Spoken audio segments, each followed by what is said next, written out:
আসসালামু আলাইকুম বন্ধুগণ, আশা করি আপনারা সবাই ভালো আছেন। আমিও ভালো আছি।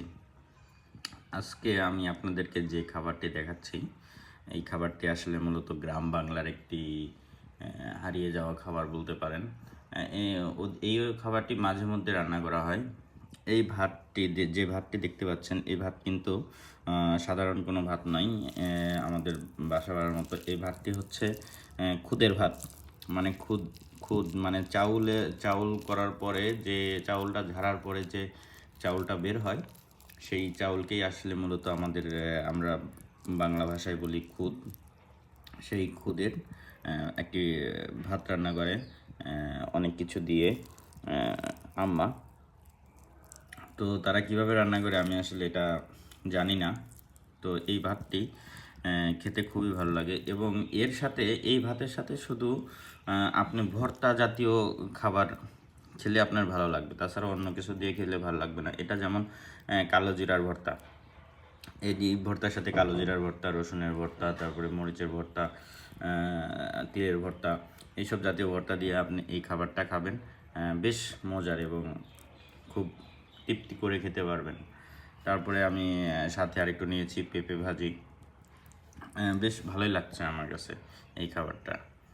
আমি খুব উপভোগ করছি এই খাবারটা। তারাই শুধু জানবেন যারা গ্রামের মানুষ, এই খাবারটা খেয়েছেন যারা, তারাই এই খাবারের তৃপ্তিটা জানবেন এবং বুঝবেন। তো দেখতে থাকুন আমি কত তৃপ্তি করে এই খাবারটা খাই। হ্যালো বন্ধুগণ, আমি এখন খুদের ভাত আর হচ্ছে কালো জিরা ভর্তা।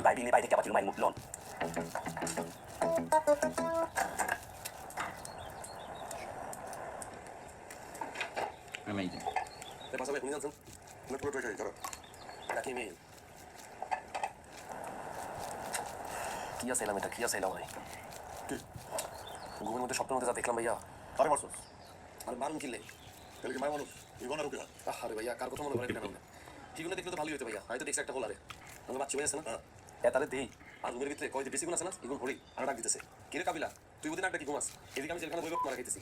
আর তোর একবার দেখতেও আইলি না। তোকে কত উপকার করছিলাম আমি। কোন ভাই এগুলো দেখলে কেমনটা লাগে? তাহলে চল আর একদিন দেখে আসি। জেলখানায় তো আমার ভাই ব্রাদার আছে। আমি কইলাম আর স্পেশাল কেন লইব? ভাই আগে যখন আপনি কথা বলতেন না, আমি খুব এক্সাইটেড হয়ে যেতাম। ভাবতাম বাবু রে, ভাষাবেন না জানি কাশিমপুরে কি আছে। কিন্তু নিজে যখন জেলে গেছি, এরপরে টের পাই গেছি আমি তো পুরো ফুস। এই বাটা কি ফুস? তুই যখন জেলে আসলি আমার ভাই ব্রাদাররা তোর হেল্প করছে না? তোর পক্ষ থেকে দিছে না? পাগলা সুজন যদি তোর হেল্প না করতো তুই তো মারা খেয়ে যেতি। কে আর করতো? আমার নাম কাবিলা, আর আমার নোয়াখালী চেয়ারম্যান। আই চেয়ারম্যানের বলা এটা কি নাম ভুলে যাই না। আপনার ভাই ব্রাদারকে এনে না সার্ভিস দিছেন, মেয়াও দিছেন না তা করে। আর আমরা যে ভাই পাগলা সুজন সারাদিন আমার সামনে আগ করে দেখতো, কত না তারা খাওয়াই। জেলখানায় সবাই সবাইকে খাওয়ায়, সবাই সবার ভাই ব্রাদার। হ্যাঁ, ওই মেয়াও দিলে সব ভাই ব্রাদার একই। এখন কই আনন্দ করি না, তাহলে বাচ্চা বেঁচে রেখে আসি। কই যেতে চাস? আচ্ছা চলেন। আজকে যেতে পারবো না, আজকে আমার মিটিং আছে, পরের প্ল্যান হবে। তার সাথে কিছু প্রোডাক্ট পাঠাই দিও বান্ধব বলে, কাল চলো। কিন্তু ভাই আমরা বকিং কাল যাবেন, যে এত লোক মিটিং করবেন, এত লোক আমি মিশে কথা বলবো না, রাশিয়া ভাষা কথা বলবো, কোনো কাম জানেন না, আলো বেশ বাপ করি না, জান রেডি। আচ্ছা ঠিক আছে, আমি রেডি হয়ে গেছি। আমি বলবো না, সেটা আমি বলতে সামনে রেডি। তাই হাবু ভাই, হাবু ভাই, এই সাই বলছেন দারুণ। সত্যি বলতে আমি এই খাবারটা অনেক দিন পরে খাচ্ছি, অনেক দিন পরে। খুব ভালো লাগতেছে। তৃপ্তি, এই খাবারে যে তৃপ্তি, এই তৃপ্তিটা আপনি অন্য কোনো খাবারে পাবেন না।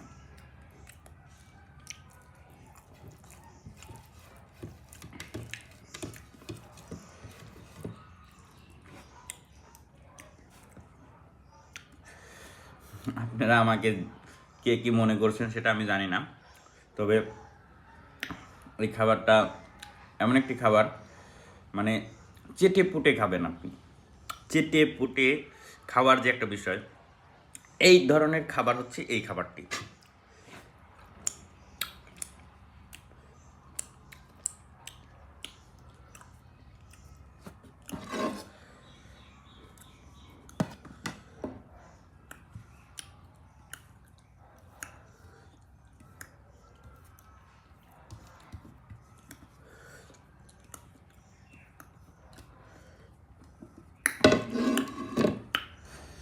ফিনিশ।